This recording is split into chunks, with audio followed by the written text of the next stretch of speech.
Hello, my name is Kaylin Howard, and you're watching a special edition of NTDaily Newsbreak. Today, I will take you back to the top stories of this semester, starting with the Arts After School program hosted by the Patterson-Appleton Arts Center. Let's take a look. The program is a mixture of critical and liberal thinking, making it easy for children to combine both freedom of expression and logic into their artwork.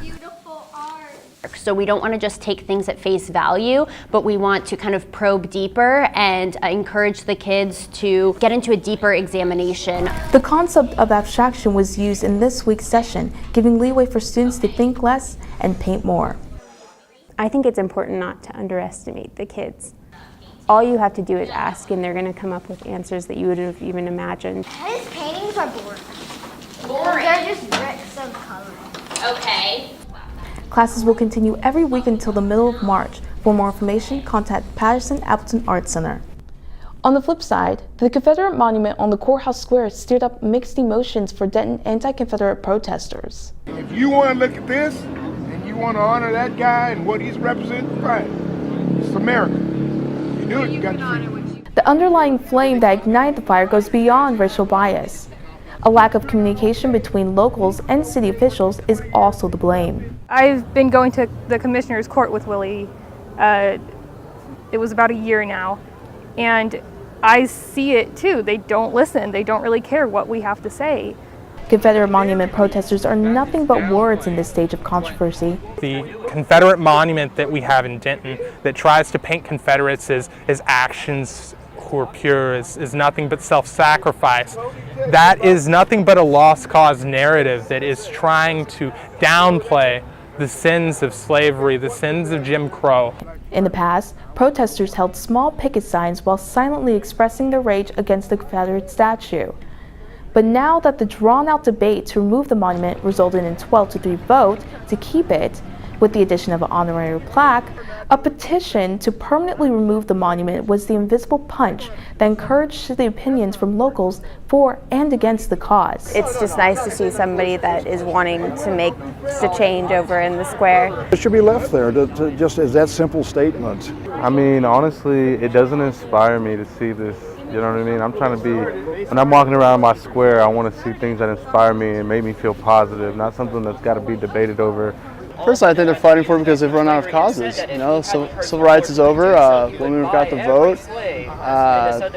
You know, gays have got marriage, and there's pretty much nothing else to be done. So, you know, people get bored. So I think they're just kind of trying to find something to do.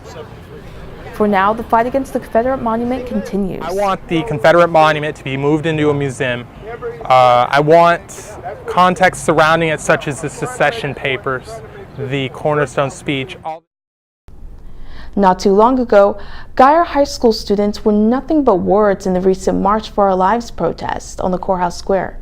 Here's how it went. Protect our teachers and students! Mass gun shootings in schools have been an epidemic throughout the country, and Denton is one out of the many locations that won't stand for it any longer.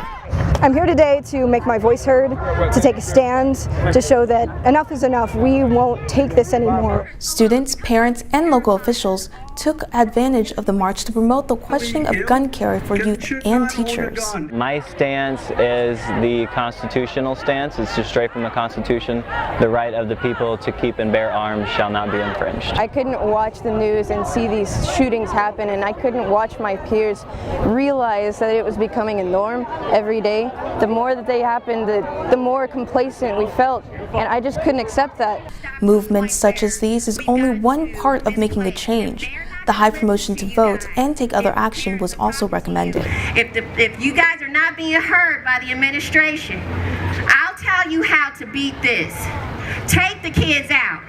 A lot of people don't understand that it's about the money. Every student is worth $5,600 or $5,800. If they don't show up to school, that's why they get upset about it.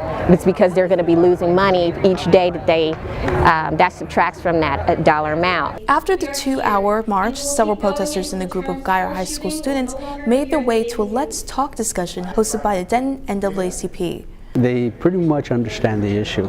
It's us adults, I think, that are more resistant to finding a solution. A couple of police officers and locals sat to listen to students speak on behalf of their safety.